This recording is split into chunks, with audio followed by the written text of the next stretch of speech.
So I decided that I would go and have a first-hand experience of the successes of our military the recently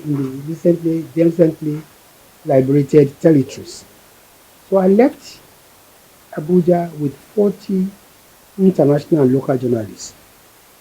We flew to Maiduguri, and from there, with the support of the military, we visited Konduga, Kaure, and Bama, which were the recently liberated territories by Boko Haram. And that first-hand experience helped me a lot in my job. In the first instance, it brought me nearer to the military. I began to understand also the kind of sacrifices the military were making for Nigeria. And I was able to also see firsthand the damage Boko Haram did.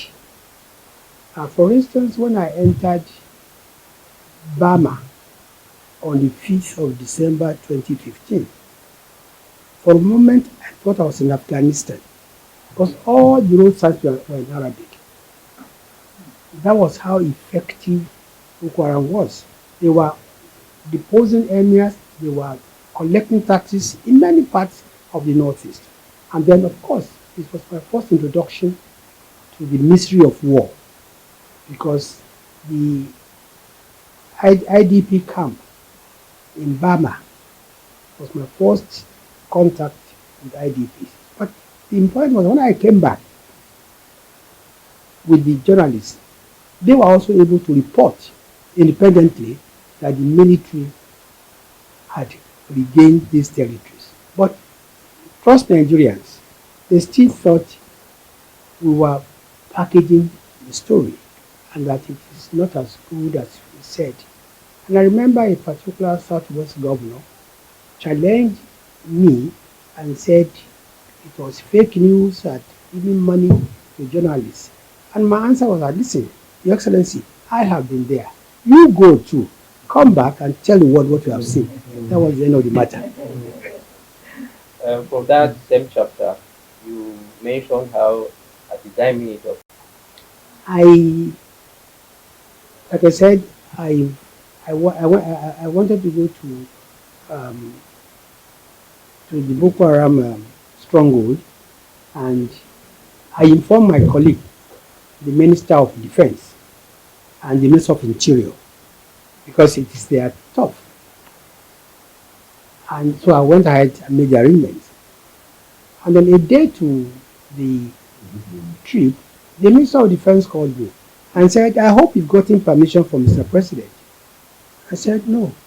He said, you know, the President is the Commander-in-Chief, and no soldier, no equipment, no platform can be deployed without his consent.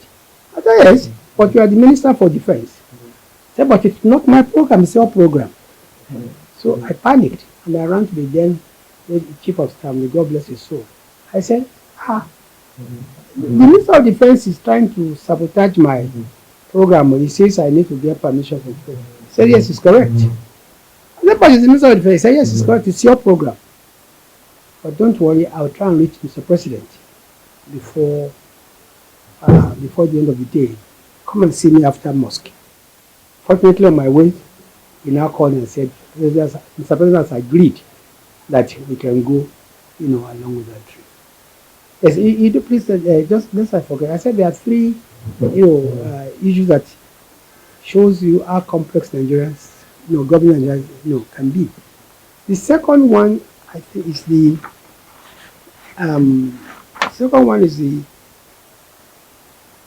what is in chapter 9, before the ballot, inside Buhari's administration's scorecard strategy. You see, a few months to the 2023 elections, the same song of the opposition was that Buhari spent 8 years doing nothing, and therefore nobody should vote for the APC presidential candidate. And I found this quite annoying because I know that we didn't spend 8 years just taking tea. So I said that, okay, we're going to prove them wrong. So we organized what was called the scorecard series. Scorecard series was an event where all the 7 ministers under Buhari came to give a scorecard, came to give an account of their stewardship for 8 years. And it was televised live, and we eventually also had a legacy portal today, www.pmbscorecard.gov.ng, where you can really see what the president has done in 8 years. But that showed, but so we were able to give even the incoming administration materials for their campaign. But despite that, Nigerians remained, uh, uh, I mean, they remain imbued to the facts, even when the facts was before the, the fact in front of them. Then the third example is the answers. I'm sure this is a subject that when you look at the answers, what was answers all about? The answers came with 5 demands, and they think their number 4 demand was that the SARS, that's the Special Anti-Robbery Squad, should be dismantled. By the second day of their protest, the police agreed to dismantle SARS. Not only did they dismantle SARS, they asked them to come and each of them will report and undergo medical checkup before they will be reassigned. Within the third day of the answers, the president himself addressed Nigerians and told Nigerians, especially the youth, that the disbandment of SARS is just the first step in its bid to reform the Nigerian police, and that any member of the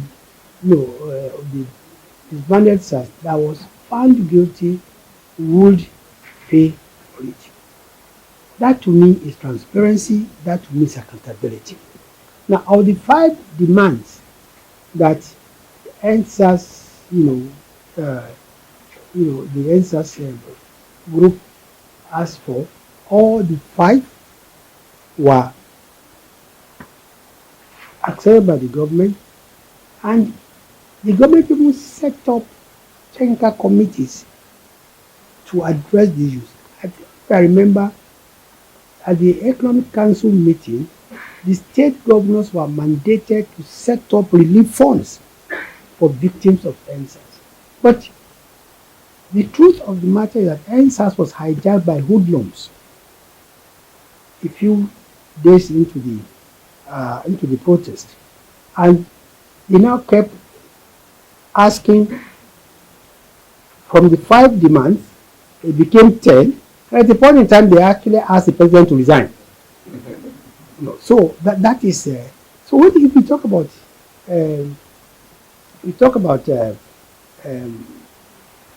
accountability, we talk about responsibility, we talk about transparency. I think the government bent backwards to accommodate all the demands of NSAS. 564 police stations were burnt down. Nobody remembers that 81 suspend Twitter services because of the tweet. It was because Twitter became the platform of choice for all those who wanted to destabilize Nigeria.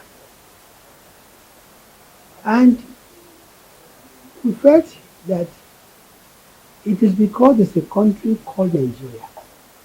That is why even Twitter can come to operate, or any social media.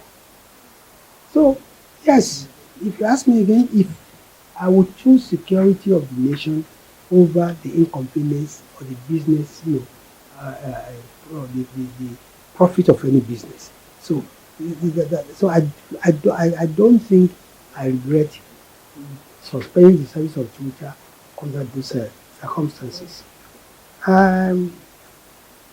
As for the quote by Buhari that was wrote by Twitter, I said repeatedly that as wrong as it was for Twitter to have done so, it was not the basis for suspending them.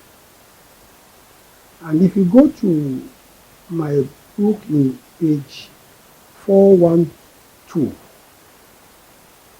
paragraph 2, I said, as Mokana, please permit me just to read what I said there.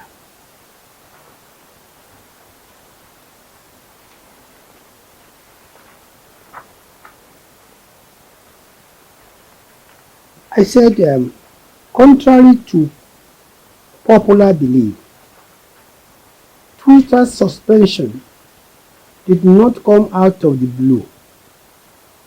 The government had consistently warned social media companies operating in Nigeria not to lend their platforms to be used by purveyors of fake news, disinformation, and hate speech. Our concerns deepened during the NSAS protest of October 2020, when Twitter became the platform of choice for those spreading fake news and disinformation.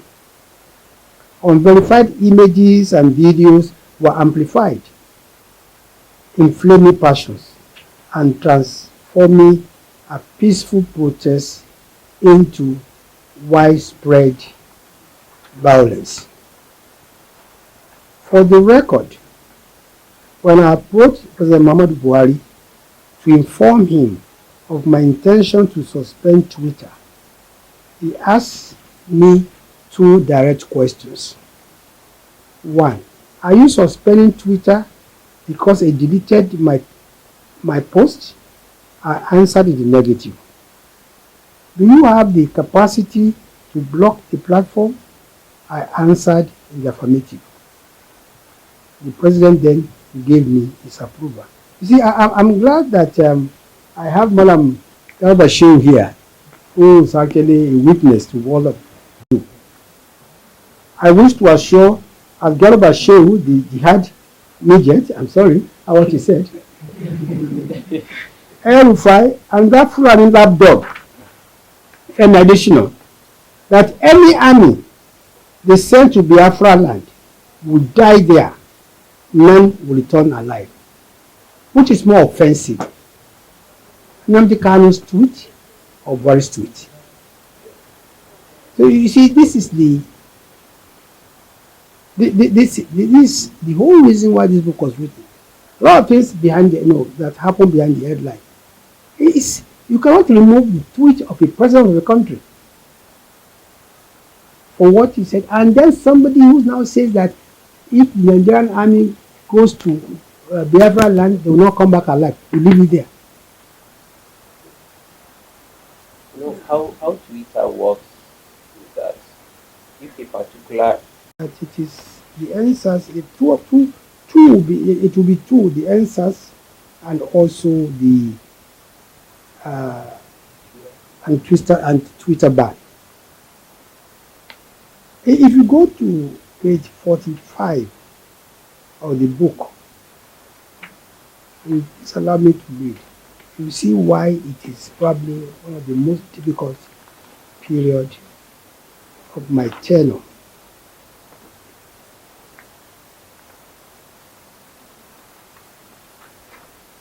Page 45, just say sorry, is it 465 or 435? Let me see. Came under fire, almost literally. They bore the brunt. They were vilified online. Their businesses boycotted. And my son labeled the child of a murderer. My home address was circulated online, forcing me to seek security protection for my family and their businesses. Feeling the pressure my family met, and asked me to resign from the government. Of course, I turned down their request. I told them I would have resigned without hesitation if the massacre had truly occurred, but nothing of the sort did. I said if I went ahead to resign simply because the government was being attacked by protesters, what should President Buhari do? After all, for every attack directed at me, hundreds more were directed at the president. I told them that if I resigned, they would be held up in future as the children of a man who betrayed his boss when things got tough. So I told them we should strike a compromise, that they were free to change their names so they would no longer be associated with me. That was what diffused the tension at home, at the home front. It is important to base history on facts, not hysteria or fiction. A massacre leaves behind corpses, grieving families, and undeniable evidence.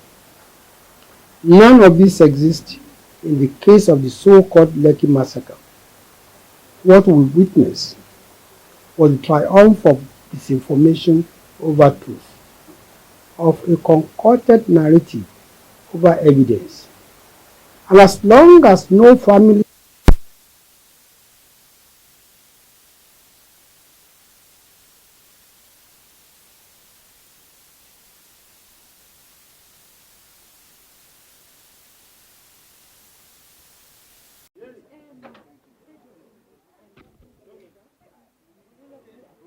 all of us who have been privileged to have served at the level we have done, I think we owe Nigerians the obligation to share our experience, document our experience, especially for posterity, and also to throw a lot of clarity into a lot of things that government did, which are not well understood by the people. So I believe that it is important for anybody who has served at that level of government to document for posterity what the experiences have been. So while serving as a minister, you were an advocate of regulating the social media. Even out of government, you are still saying so. Why would you insist on, or will you be insisting on regulating the social media? You see, it's just like when the cars were made, they have split gears, but they also have brakes. For the same reason that an unregulated social media would do more harm than good, not just for government. And you can see how slowly, even Western world, they are coming back to regulate the social media. You see what happened in Australia today, where social media is regulated, and if you are, you know, below a certain age, you don't have access to it. It's for the well-being and wholeness of the country, not just for the government. Many young people have been bullied on the social media. Some of them have committed suicide. So it's important to, we're not saying ban it. No, regulate it. Will we be talking about registering with the government? Start with the government, and then let there be a code of conduct. What is acceptable, not acceptable. And today with the AI regime, we ain't seen anything yet. Many homes have been broken as a result of fake news. So we need some form of regulation. Lastly, sir, what are the key takeaways from this book? There are many. For me, the major one is that it's the whole idea is to decode governance for you, and that those headlines, those soundbites, some things went behind them, and sometimes those headlines and soundbites don't represent the whole story. That is the most important. Thank you, sir. Thank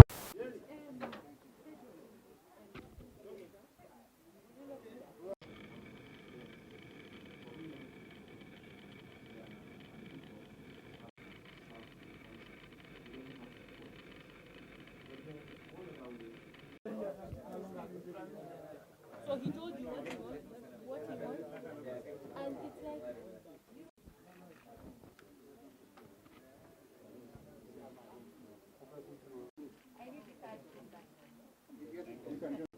Mrs. Kamba. Always believe the worst about any administration. And then the last one in that tasking. So, Alabi, do you think Nigerian media was fair to President Muhammadu Buhari's administration? Government to account. So it's a situation whereby the power is with the Kaduna own too. And of course, it's an adversarial in a way, but it does not mean hostility. Woo them to our side. For instance, you will recall that all through the against Punch, we still visited them when we were doing the round of media houses. Public perception of governance. Enormous.